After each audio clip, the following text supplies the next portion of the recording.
I bought this nice looking typewriter for $10.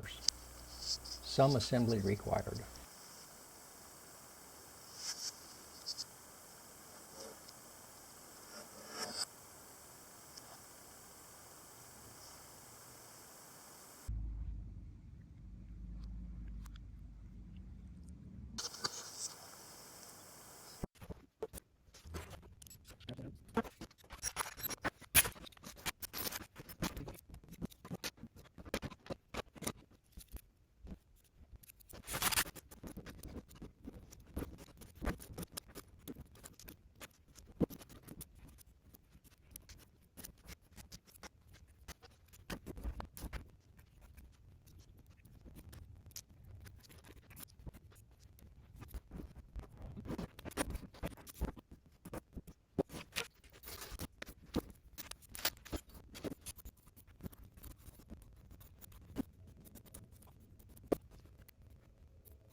When I got it, there were initially two problems with it.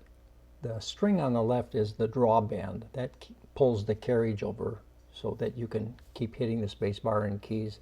That was broken, and this spring on the right was wrapped around the platen, and it's supposed to be the return and the spring for the tab key, and that was all mangled and I couldn't fix it. This drum is the mainspring for the drawband string, and this gear ratchets, and you're supposed to wind this up 4 to 5 times. I tried winding it up numerous times and it was slipping, but I tried and I finally broke the gear, which you can see the missing tooth. That's when I gave up and disassembled the typewriter just for fun. Thanks for watching, and I hope you enjoy the video.